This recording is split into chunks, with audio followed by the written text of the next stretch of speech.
وَلَقَدْ يَسَّرْنَا الْقُرْآنَ لِلذِّكْرِ فَهَلْ مِن مُّدَّكِرٍ۔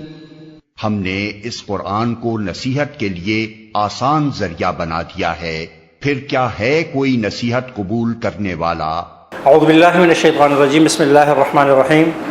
رب اشرح لی صدری ویسر لی امری واحلل عقدۃ من لسانی یفقہوا قولی۔ اب تک ہم جتنے اسباق پڑھ چکے ہیں ان تمام اسباق کا تعلق اسم سے تھا،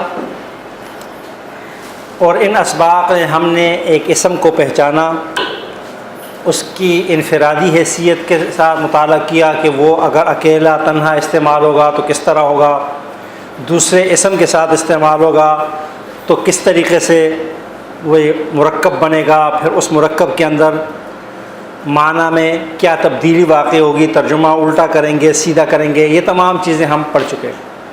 پھر آگے جا کر ہم نے یہ پڑھا کہ یہی اسم جو ایک اصلی حالت میں ہوتا ہے حالت رفع، تو اس سے پہلے کچھ حروف آئیں تو وہ حالت نصب میں چلے جاتے ہیں، کچھ حروف جو ان کو حالت جر میں لے جاتے ہیں، ان کا مطالعہ بھی ہو گیا۔ آخری سبق جو گزشتہ ہفتے ہم نے پڑھا تھا اس میں ہم نے یہ پڑھا کہ بعض اوقات تبدیلی کلی ہو رہی ہوتی ہے، بعض اوقات جزوی ہو رہی ہوتی ہے، اور بعض اوقات نہیں ہو رہی ہوتی۔ تو وہ جو چیزیں بھی ہم نے گزشتہ سبق میں پڑھ لی کہ کلی تبدیلی معرب کہلاتا ہے، جزوی تبدیلی والی 6 چیزیں بتائی تھیں، عدم تبدیلی والی، جزوی تبدیلی والی جو ہے نا کچھ 3 کیٹیگریز میں تقسیم کر کے آپ کو بتایا تھا کہ یہ تمام چیزیں جو ہے نا یہ یاد ہو جائیں کہ یہ تبدیلی قبول، کچھ تبدیلی نہیں قبول کرتے اور کچھ جزوی تبدیلی قبول کرتے ہیں۔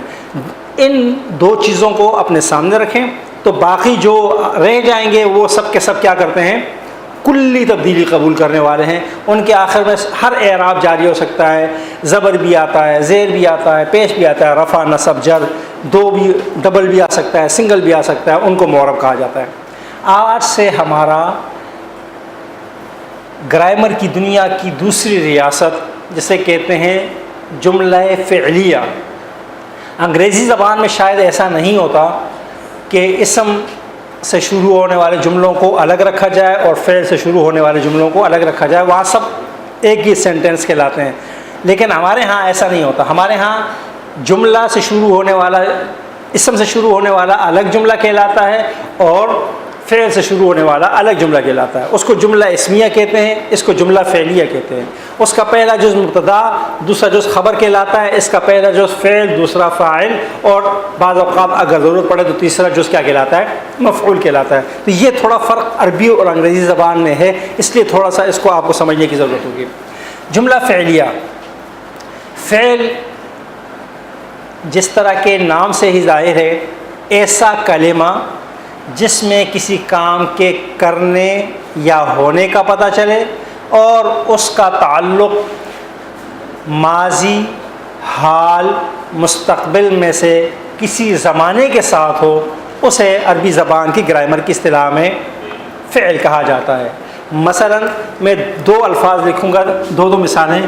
یہ لفظ جو ہم نے اب تک پڑھا کتاب، اسی طریقے سے رجل، یہ ایسی مثالیں ہیں کہ جس میں ہمیں اگر کہا جائے، ہم سے پوچھا جائے تو ہم کہیں گے یہ بھی ایک چیز کا نام ہے، یہ ایک بندے کا کہا جاتا ہے، لیکن اس کے مقابلے میں اگر میں لکھوں خلقہ، اس نے پیدا کیا، ذہبہ، وہ گیا، تو دونوں میں بالکل واضح فرق نظر آئے گا کہ ان 2 مثالوں میں کسی کام کے بارے میں بتایا جا رہا ہے اور وہ کام ماضی میں انجام پا چکا ہے، تو اس کو فعل کہا جائے گا اور اس کو کیا کہا جائے گا، اسم کہا جائے گا۔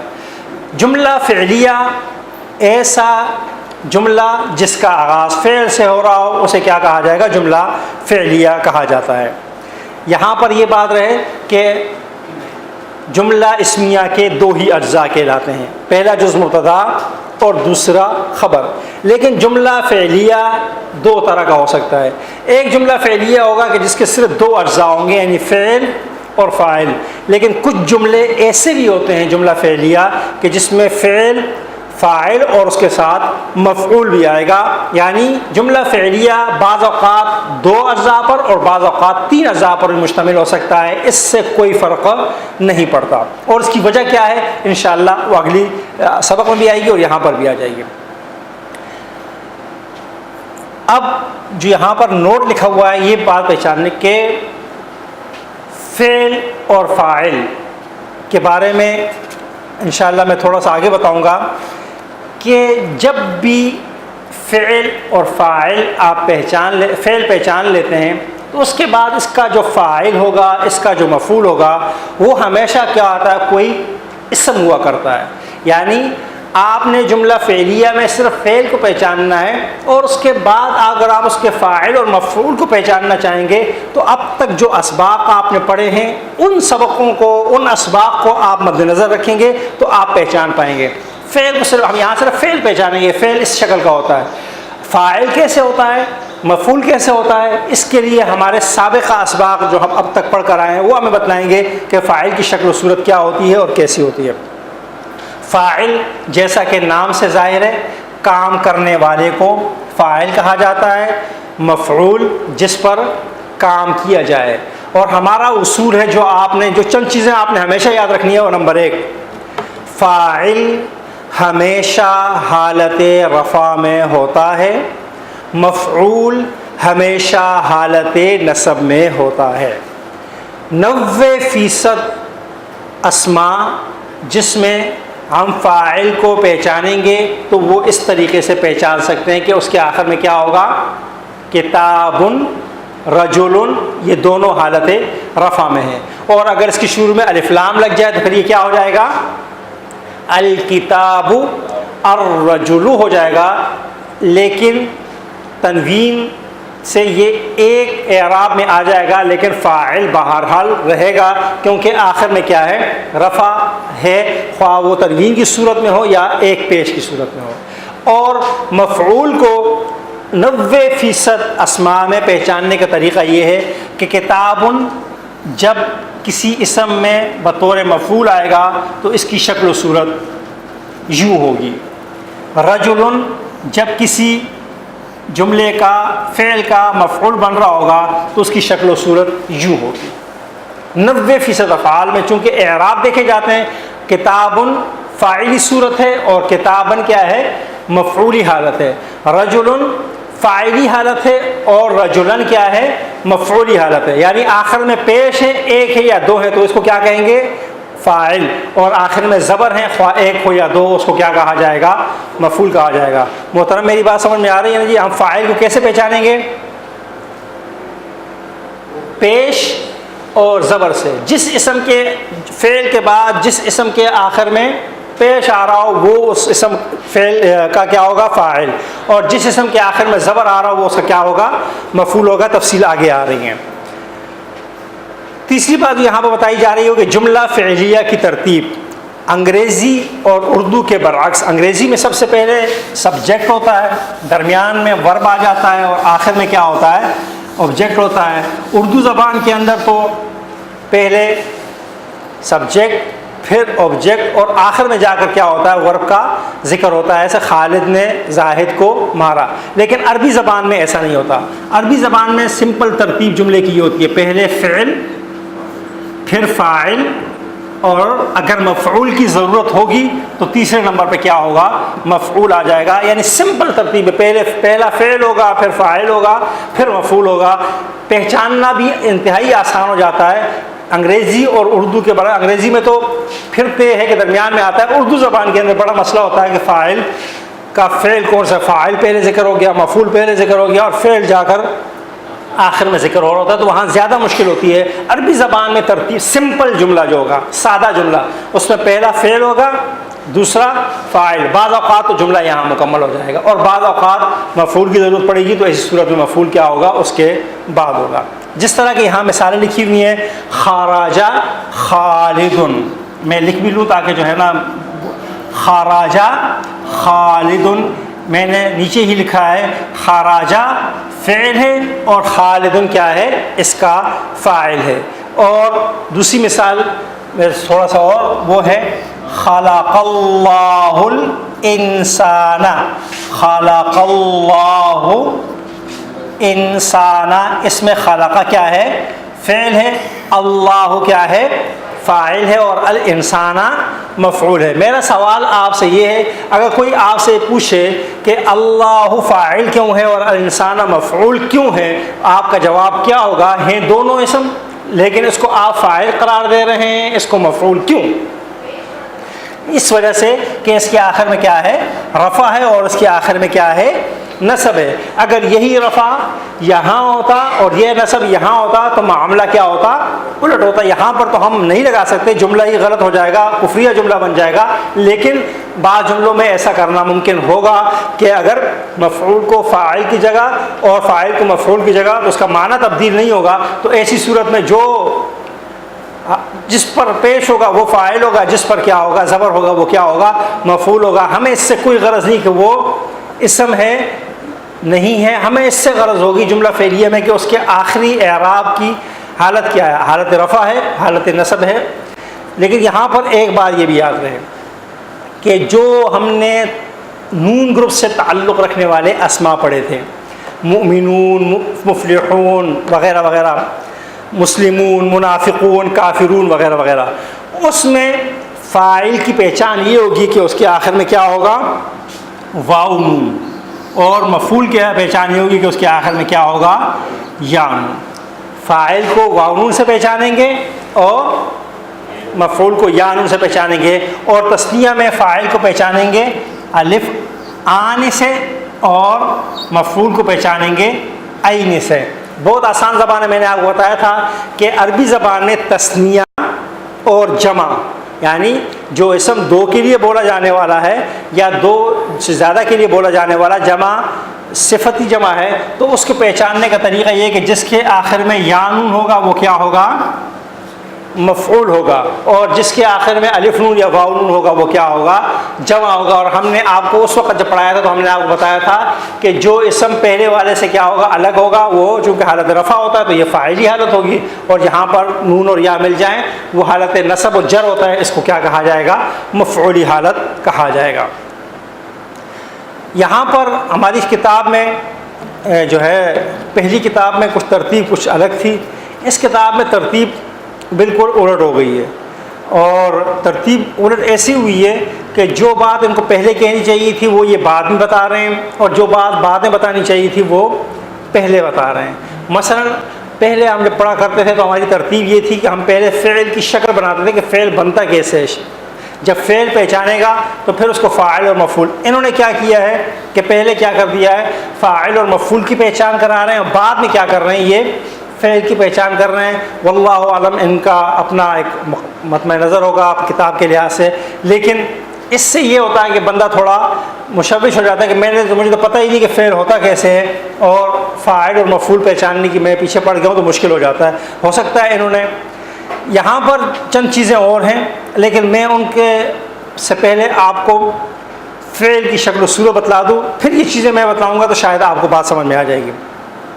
عربی زبان میں وہ تمام افعال جس کے فعل ماضی میں صرف اور صرف 3 حرف ہوتے ہیں، اس کے لیے 3 سانچے ہیں، 3 ڈائیاں ہیں، 3 وزن ہیں۔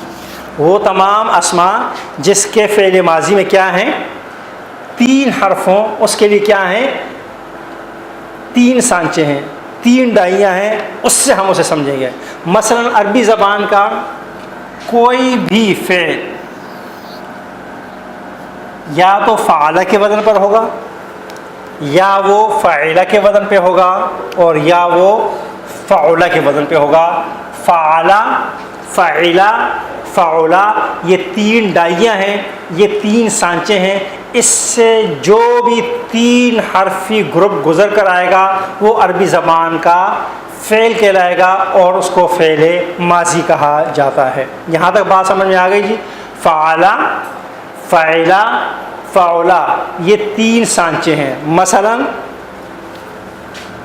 ضاد، را، با، جب یہ گزرے گا فعل کے سانچے سے تو ہمارے پاس شکل و صورت کیا آئے گی؟ ضربا۔ اسی طریقے سے جب سین، میم، عین گزرے گا تو ہمارے پاس شکل و صورت آئے گی سمع۔ آپ دیکھ رہے ہیں کہ پہلی مثال میں زبر ہے، اس میں سیکنڈ لاسٹ پہ نیچے کیا ہے؟ زہر ہے۔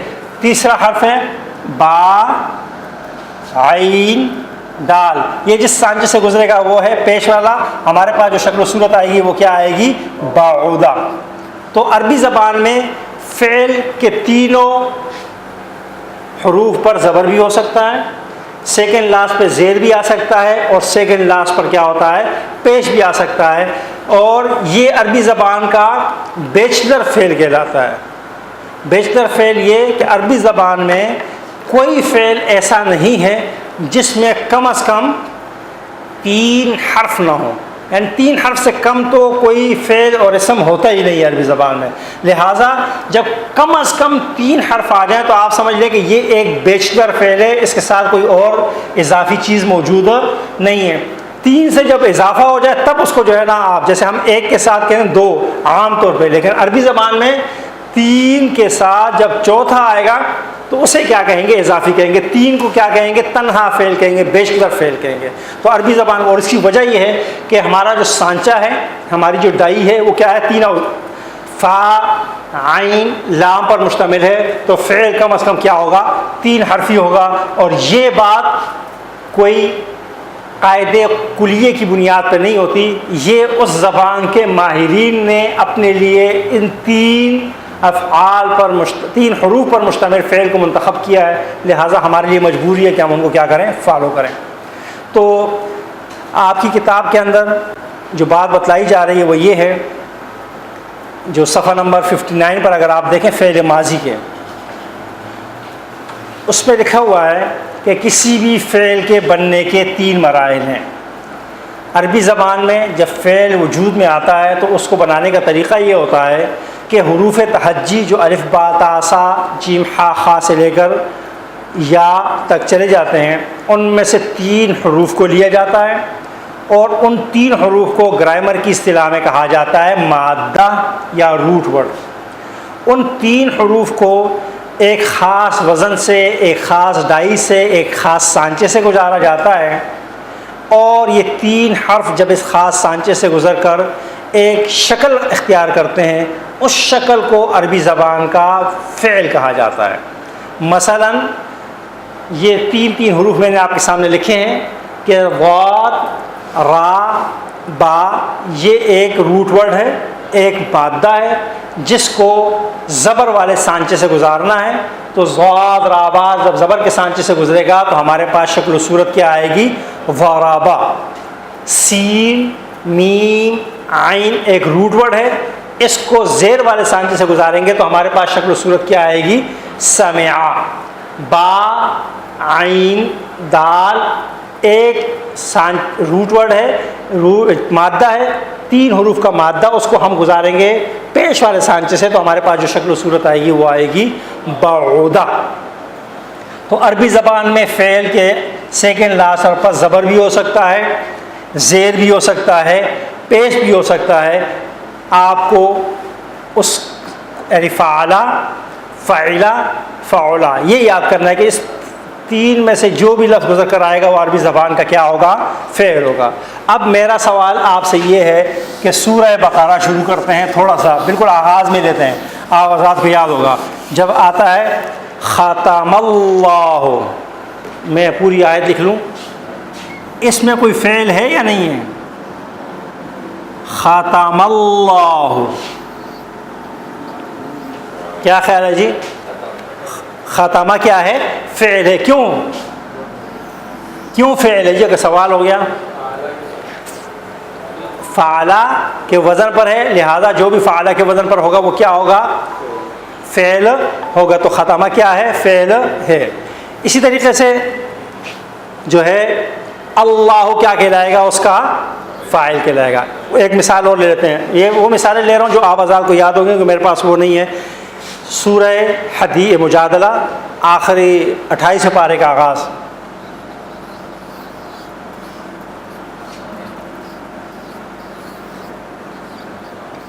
اس میں فعل کون سا ہوگا جی؟ سمع. کیوں سمع فعل ہوگا؟ فاعلہ کے وزن پہ. بات سمجھ میں آ رہی ہے جی؟ سمع یہ کیا ہوگا؟ فعل ہوگا. ختمہ بھی فعل ہے، سمع بھی فعل ہے، اور اللہ اس کے بعد کیا آ رہا ہے؟ یہ اس کا کیا ہوگا؟ فاعل ہوگا. کوئی پوچھے کیوں فاعل ہوگا؟ اس لیے کہ کیا ہے؟ بات سمجھ میں آ رہی ہے نا جی؟ اسی طریقے سے ہم اور لے لیتے ہیں، عام مثالیں لے لیتے ہیں. ذہب خالد، اس میں فعل کون سا ہے جی؟ ذہب فعل ہے اور خالد کیا ہو جائے گا؟ اس کا فاعل ہے. اسی طرح ہم ایک اور لے لیتے ہیں،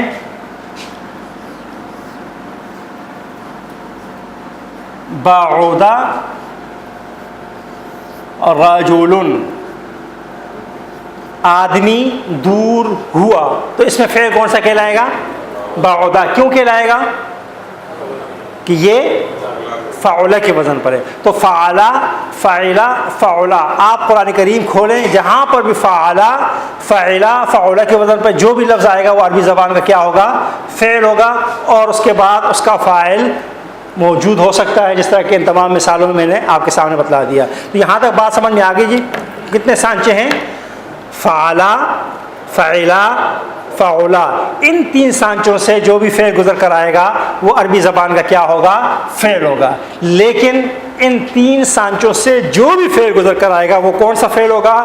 فعل ماضی، پاسٹ ٹینس سے تعلق رکھنے والا فعل ہوگا، اور اس فعل کے اندر کسی ایک مذکر سے جو موجود نہ ہو، یعنی تھرڈ پرسن سے زمانہ ماضی میں کسی کام کے ہونے کے بارے میں آپ کو کیا ہو جائے گا؟ بتایا جا رہا ہوگا. تھرڈ پرسن یعنی غائب سے جو موجود نہیں ہے، اس سے زمانہ ماضی میں کسی کام کے بارے میں آپ کو کیا کیا جا رہا ہوگا؟ بتلایا جا رہا ہوگا. مثلا ذہابہ کا ترجمہ کیا ہوگا؟ وہ ایک آدمی گیا. بعودا، وہ ایک آدمی دور ہوا. ختمہ، اس ایک آدمی کے دل پر مہر لگی. سمعا، اس ایک مذکر نے سنا. پورا ترجمہ اس کا یہ ہوگا کہ ایک ہے، مذکر ہے، موجود نہیں ہے، اور زمانہ ماضی میں کوئی کام انجام پا رہا ہے. قرأ کا مطلب کیا ہوگا؟ اس ایک مرد نے پڑھا. جلسہ کا مطلب کیا ہوگا؟ وہ ایک مرد بیٹھا. قرأ کا مطلب کیا ہوگا؟ وہ ایک مرد بیٹھا. جو بھی آپ جو جتنے افعال ہیں، کتابہ لکھنے کو کہا جاتا ہے، اس کا مطلب کیا ہوگا؟ جب کتابہ آ گیا تو اس کا مطلب ہوگا اس ایک مذکر نے لکھا. لیکن ترجمہ اس کا کیا کہا جائے؟ یہ اس نے لکھا. لیکن بات اصل میں کیا ہوگی؟ اب جب لکھنے والا ایک سے زائد ہوگا تو کیا فعل استعمال ہوگا؟ لکھنے والا مخاطب ہوگا تو کیا فعل استعمال ہوگا؟ لکھنے والا متکلم ہوگا، فرسٹ پرسن ہوگا. تو اس کے لیے ہم نے جو ہے نا ایک گردان جو آپ کی کتاب کے صفحہ نمبر 61 پر دی گئی ہے، اس کو کیا کرنا ہے؟ فالو کرنا ہے. اور چونکہ یہ گردان 16 افعال پر مشتمل ہے، اور جو حضرات اس کو یاد کر سکتے ہیں وہ کتاب کے اندر موجود ہے، اس کو کیا کریں؟ ضرور یاد کریں. کیونکہ اگر آپ نے آگے جا کر حدیث کے اندر یا قرآن کے اندر مزید گہرائی میں جانا ہے تو یہ 16 افعال پر مشتمل آپ کو کم از کم یاد ہونی چاہیے. اور اس کو یاد کرنے کا طریقہ یہ ہے کہ جس طرح ہم نے اسماء اشارات یاد کیے تھے، اشاروں پر ضمائر، اگر آپ کو یاد ہو کہ ہم نے مذکر کے لیے دائیں ہاتھ استعمال کیا تھا، مؤنث کے لیے بائیں ہاتھ. واحد تثنیہ جمع کو ہم نے کیا لے آئے تھے؟ انگلیوں کو لے آئے تھے، 1 2 جمع. اور غائب کے لیے اپنی دائیں جانب اشارہ کیا تھا، مخاطب میں سامنے اشارہ کرنا ہے اور متکلم میں اپنی جانب اشارہ کرنا ہے. تو اس طریقے سے یہ 14 کے 14 افعال میں صرف یہ الفاظ جو ہیں یہ آپ کی زبان پہ آ جائیں گے. اس کے معانی اور مفہوم خود بخود آپ کے ہاتھوں سے، آپ کے جو ہے نا انگلیوں سے دائیں اور بائیں کیا ہو جائیں گے. مثلا میں آپ کے سامنے مثلا ہم جس فعل کو لے رہے ہیں پہلے مرحلے پہ وہ ہے ذہابہ. کون سا فعل لے رہے ہیں ہم؟ ذہابہ، جس کا مطلب ہے وہ گیا. اسی کو لے کر ہم چلتے ہیں.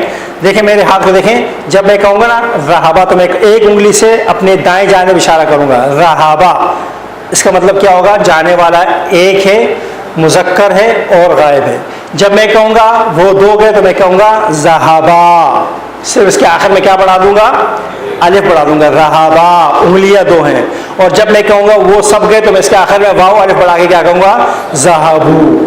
میرے ساتھ دہرائیے آپ، ذہابا، ذہابا، ذہبو، ذہابا، رہبا رہبو. دیکھیں الف میں اور زبر میں بہت معمولی سے فرق ہوتا ہے. رہبا رہبا رہبو. اب آتے ہیں واحد. اب ایک عورت گئی تو میں بائیں ہاتھ استعمال کروں گا, دائیں جانب استعمال کہوں گا ذہابت. کیا کہوں گا جی؟ ذہابت. وہ ایک عورت گئی. اور جب میں کہوں گا وہ دو عورتیں, میں کہوں گا ذہاباتا. اور وہ سب عورتیں گئی ذہبنا. ذہابت ذہاباتا ذہبنا.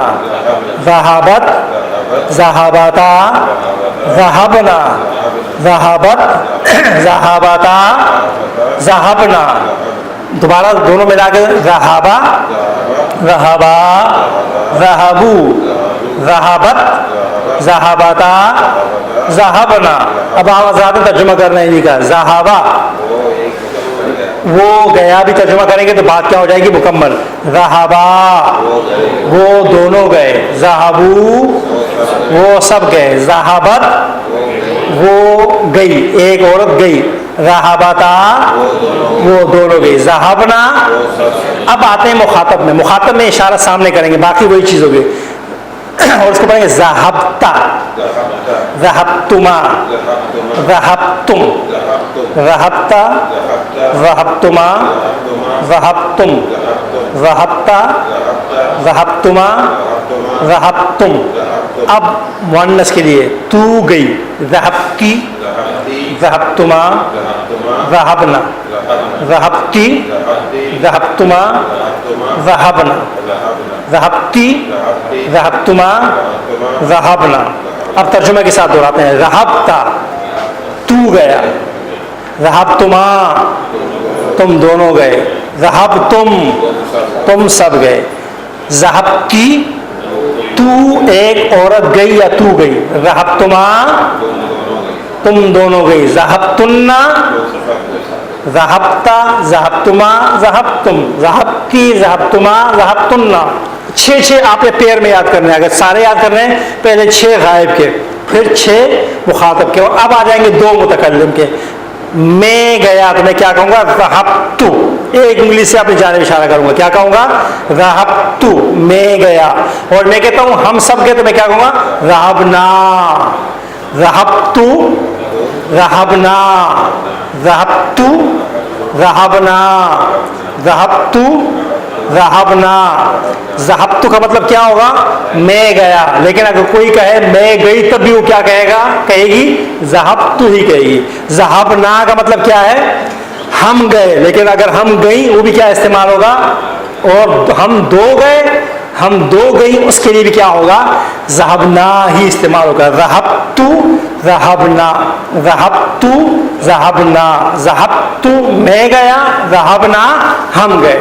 اس طریقے سے یہ 14 افعال ہیں جس کو ہم نے یاد کرنا ہے. میں دوبارہ آپ کے سامنے دہرا دیتا ہوں, آپ اس کو اس طریقے سے رہابا رہابا رہابو. رہابت رہابتا رہبنا. رہبتا رہبتما رہبتم.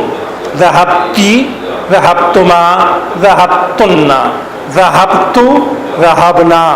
ترجمہ کے ساتھ اس کو بنائیں گے. رہابا وہ گیا. رہابا وہ دونوں گئے. رہابو وہ سب گئے, اور اس سے مراد مرد ہیں. رہابت وہ ایک عورت گئی. رہابتا وہ دونوں گئیں. رہبنا وہ سب گئیں. رہبتا تو ایک مرد گیا. رہبتا تم دونوں مرد گئے. رہبتا تم دونوں گئے بھی ترجمہ کیا جا سکتا ہے. اور ذہب تم سب گئے. ذہبتی تو گئی. ذہبتما تم دونوں گئیں. ذہبتن تم سب گئیں. دوبارہ دیکھ لیتے ہیں. ذہبتا تو گیا. ذہبتما تم دونوں گئے. ذہبتم تم سب گئے. ذہبتی تو گئی. ذہبتما تم دونوں گئیں. ذہبتن تم سب گئیں. ذہبتو میں گیا, اور ذہبتو کا ترجمہ کیا ہوگا؟ میں گئی بھی. رہبنا ہم گئے, ہم گئیں, ہم دونوں گئے، ہم دونوں گئیں، سب کے لیے کیا ہوگا؟ رہبنا استعمال ہوگا۔ اس طرح یہ 14 افعال ہیں، لیکن اگر آپ کو 14 یاد نہیں ہوتے فوری طور پہ تو 6 افعال کم از کم اگلی کلاس میں آپ کو یاد ہونے چاہیے۔ وہ 6 افعال کون کون سے ہیں؟ صرف مذکر کے اور جمع کے۔ رہبا، رہبو، رہبتا، رہبتم، رہبتو، رہبنا، یہ 6 افعال تو مست اگلی کلاس میں یاد ہونے چاہیے۔ رہبا، رہبو، رہبتا، رہبتم، رہبتی، رہبنا، رہبتو، رہبنا، رہبا وہ گیا، رہبو وہ گئے، رہبتا تو گیا، رہبتم تم گئے، رہبتو میں گیا میں گئی، رہبنا ہم گئے ہم گئیں۔ اس طریقے سے 6 افعال تو یاد ہو جائیں گے انشاءاللہ۔ جب یہ 6 افعال آپ کو یاد ہو جائیں گے اور آپ یا 14 افعال، جس کو جو میں کمپلسری نہیں کر رہا لیکن 14 افعال یاد ہوں گے تو آپ کو پورے افعال یاد ہوں گے۔ 6 افعال یاد ہوں گے تو صرف آپ کو مذکر کے افعال یاد ہوں گے۔ اس کے بعد جب یہ افعال کی کوئی ایک سیریز آپ کو یاد ہو جائے گی، ہم اس کو گردان کہتے ہیں، آپ آزاد کے لیے میں اس کو سیریز کہتا ہوں کہ ایک سیریز 14 افعال کی آپ نے یاد کرنی ہے۔ خواہ سمعہ سے یاد کریں، ذہابہ سے یاد کریں، بعودہ سے یاد کریں، جو آپ کی زبان پہ آسانی کے ساتھ آتا ہو، لیکن ایک سیریز آپ کی زبان پہ ایسی ہونی چاہیے کہ جو فر آپ کی زبان سے کیا ہو رہا ادا ہو رہا۔ اور اگلا کام پھر کیا کرنا ہے کہ اس سیریز کو قرآن کریم میں اپلائی کرنا ہے۔ مثلا یہاں میں نے آپ کو بتایا نا ابھی ذہابہ کا مطلب کیا ہے، آپ نے بہت آسانی سے ترجمہ کیا، وہ گیا۔ ذہابو کا مطلب کیا ہے؟ وہ سب گئے، کیونکہ اب ہم ترتیب میں پڑھ رہے ہیں نا، ذہابہ ذہابو، تو ترتیب میں 1 2 3 پڑھنا آسان ہوتا ہے۔ لیکن اگر آپ سے کوئی پوچھے نا کہ 3 کے بعد 4، لیکن اگر آپ نے کہا 3 سے پہلے، تو تھوڑا سا انسان کیا ہو جاتا ہے، مشوش ہو جاتا ہے۔ تو یہ جو چیز ہوتی ہے یہ وہاں سے حل ہوگی کہ جب آپ قرآن کریم کو الف لام میم سے اس طرح پڑھیں گے کہ آپ کے سامنے فعل آیا اور آپ اس کا تعین کریں گے یہ کون سا فعل ہے۔ جعلا آیا تو ایک کا ہے، جعلو آیا، جعلتا آیا، جعلتم آیا، جعلنا آیا۔ جب آپ نے جعلنا آیا اور آپ نے پہچان لیا کہ جمع متکلم کے لیے استعمال ہونے والا فعل ہے پہلے ہی اس میں، یا بہت مختصر سی سوچ کے بعد، تو آپ نے قرآن کریم میں افعال کو پہچان لیا۔ اب اس کے بعد جو ہے نا فاعل اور مفعول کو پہچاننا آپ کے لیے کوئی مشکل کام نہیں ہوگا۔ لیکن اگر آپ یہاں تو پہچان لیں، مثلا یہ سیریز یاد کر لیں، سیریز میں تو آسان ہوتا ہے، لیکن وہ جب ایک فعل کہیں استعمال ہوتا ہے نا اس وقت کیا ہوتا ہے، مشکل ہوتا ہے۔ اور عموماً ہمارے طلبہ جو ہوتے ہیں وہ وہیں، تو اس لیے اس کا اجرا ہونا بہت ضروری ہے۔ لہٰذا آپ حضرات سے گزارش ہے کہ آپ حضرات اجرا کر کے آئیں۔ اگلی کلاس میں ہم اپنی کتاب میں جو مشقیں ہیں وہ تو ہم کریں گے ہی کریں گے، لیکن قرآن کریم کی چند آیات کو بھی لیں گے، اور زیادہ بہتر یہ ہوتا ہے کہ قرآن کریم کہیں سے بھی کھلے اور بس جو ہے نا سامنے آنا شروع ہو جائے، مجھے معلوم ہونا شروع ہو جائے کہ یہ کون سا فعل ہے اور کون سا فعل نہیں ہے، تو انشاءاللہ تب جا کر آپ کو قرآن کریم میں آسانی ہوگی۔ ورنہ اس طرح تو بہت سارے یاد کرتے ہیں پھر بھول جاتے ہیں۔ تو قرآن کریم میں جب آپ نے اپلائی کر دیا تو پھر آپ کو کبھی نہیں ہوئی۔ یہ ماضی کے افعال ہیں، انشاءاللہ پھر مضارع کے افعال بھی آئیں گے، پھر 3 ایک سیریز آپ کو یاد ہو گئی تو کوئی چیز یاد کرنا آگے مشکل نہیں ہوگی۔